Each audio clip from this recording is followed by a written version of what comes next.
News है।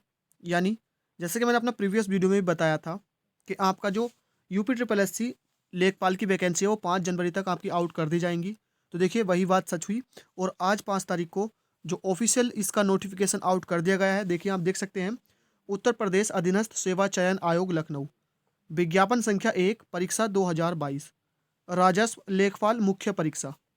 और friends यहाँ पर मैं आपको इसकी पूरी जानकारी देने वाला हूँ कि इसमें कौन आवेदन कर सकता है, कौन आवेदन नहीं कर सकता।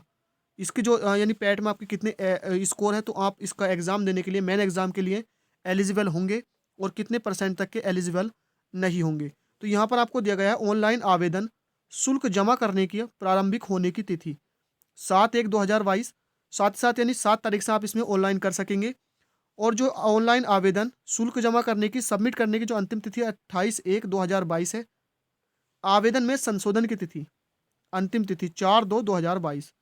और एक बात ध्यान रखनी ना, आप आवेदन इसमें यानी जो संशोधन है तभी कर सकते हैं जब आप अपनी फीस कटवा देंगे। फीस इसकी कोई इतनी ज़्यादा नहीं है। देखिए यहाँ पर कहा गया है विशेष कथन, तो ये पढ़ना चाहिए। इसमें है उपरोक्त विज्ञापन के सापेक्ष आवेदन व फीस जमा करने की अंतिम तिथि 1/28/2022 तक है। इस तिथि के बाद कोई आवेदन फीस स्वीकार नहीं होगी, यानी 28 के बाद कोई भी आवेदन फीस स्वीकार नहीं होगी। आवेदक अपने आवेदन का प्रिंट आउट तब तक नहीं निकाल सकेगा जब तक कि उसकी फीस का समायोजन बैंक द्वारा नहीं कर दिया जाता। अतः अभ्यर्थी द्वारा बैंक से शुल्क का समायोजन 28/1/2022 तक या उसके पश्चात विलंब 7 दिवस के अंतर्गत अर्थात 4/2/2022 तक अनिवार्य रूप से करा लिया जाए। इस अवधि में अभ्यर्थी अपने आवेदन में अनुमान्य विवरण को संशोधित भी कर सकता है। उसके बाद नेक्स्ट यहाँ पर कहा गया है, देखिए राजस्व लेखपाल मुख्य परीक्षा, ये बहुत इंपॉर्टेंट टॉपिक है जो आपको लिए जो सभी इस वीडियो को देखने के लिए आए हैं कि इसमें कौन कौन शॉर्ट लिस्ट होगा। तो यहाँ पर साफ साफ कहा गया है कि राजस्व लेखपाल मुख्य परीक्षा हेतु अभ्यर्थियों की शॉर्ट लिस्टिंग उनके प्रारंभिक अर्हता परीक्षा यानी जो आपका पेट एग्जाम हुआ था के स्कोर के आधार पर ही की जाएगी। अतः इस परीक्षा में प्रतिभाग हेतु केवल वही अभ्यर्थी ऑनलाइन आवेदन कर सकते हैं जो प्रारंभिक अर्हता परीक्षा 2021 में सम्मिलित हुए हैं एवं उन्हें आयोग द्वारा स्कोर कार्ड जारी किया गया है।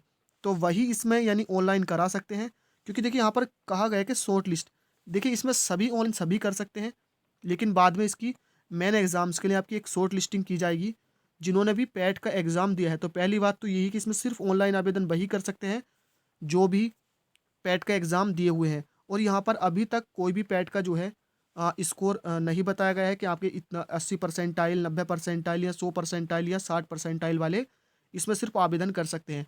आवेदन आप इसमें सब कर सकते हैं और सभी को करना चाहिए। सिर्फ 25 रुपये की यहाँ पर फीस है।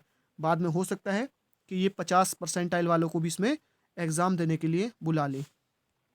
आगे यहाँ पर कहा गया है, परंतु यह है कि जब तक आयोग स्तर से जांच के अधीन व औपबंधिक श्रेणियों के अभ्यर्थियों के प्रकरणों में अंतिम निर्णय नहीं लिया जाता, तब तक इन श्रेणियों के अभ्यर्थियों को भी आयोग द्वारा आयोजित की जाने वाली विभिन्न मुख्य परीक्षाओं में आवेदन की औपबंधिक रूप से अनुमति इस प्रतिबंध के साथ प्रदान की जाती है कि ऐसे अभ्यर्थी की मुख्य परीक्षा हेतु शॉर्ट लिस्टिंग व चयन संबंधी अग्रेतर कार्यवाही आयोग द्वारा की जा रही है या जांच के परिणाम है या फिर निर्णय के अधीन है, यानी जिनका भी निर्णय नहीं लिया गया है।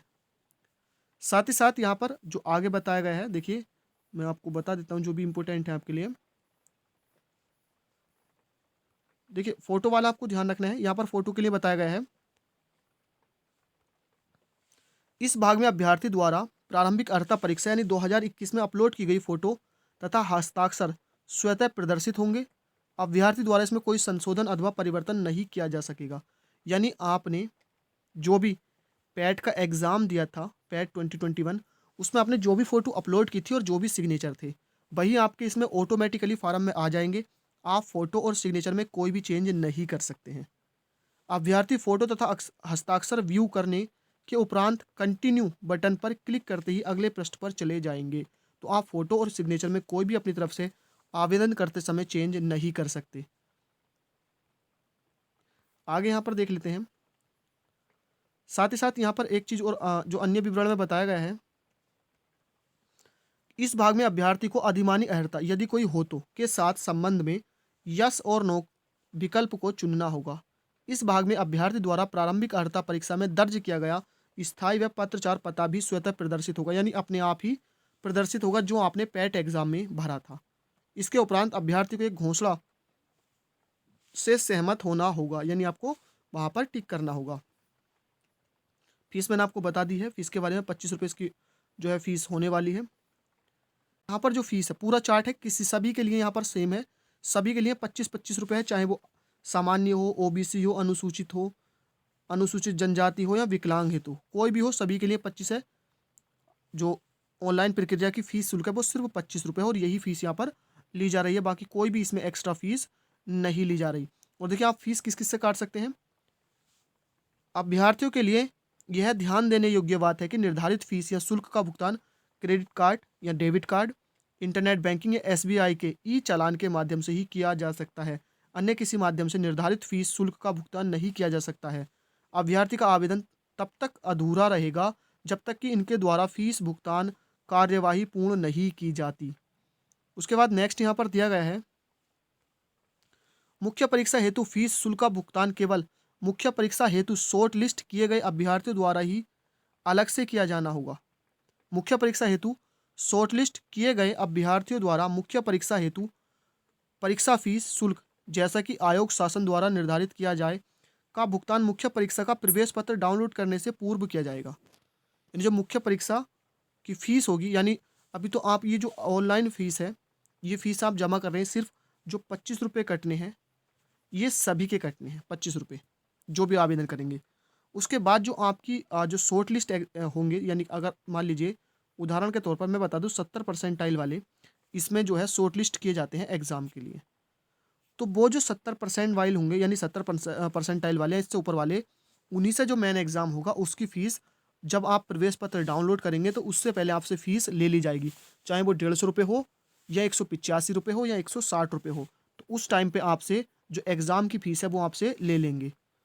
उसके बाद नेक्स्ट यहाँ पर जो मेन चीज़ है संशोधन। देखिए संशोधन मैंने आपको बता दिया है, आपको पूरा मिलेगा, आपको फ़ीस करने के बाद ही इसमें संशोधन कर सकते हैं।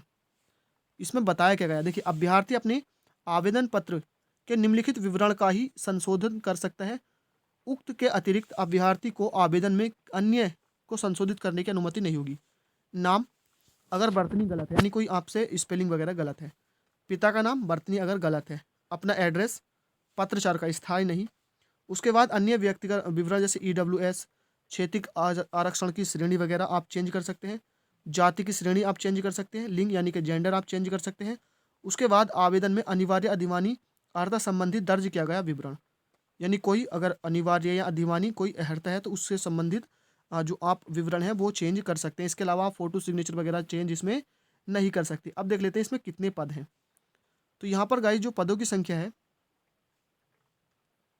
इसको यहाँ पर कर लेते हैं।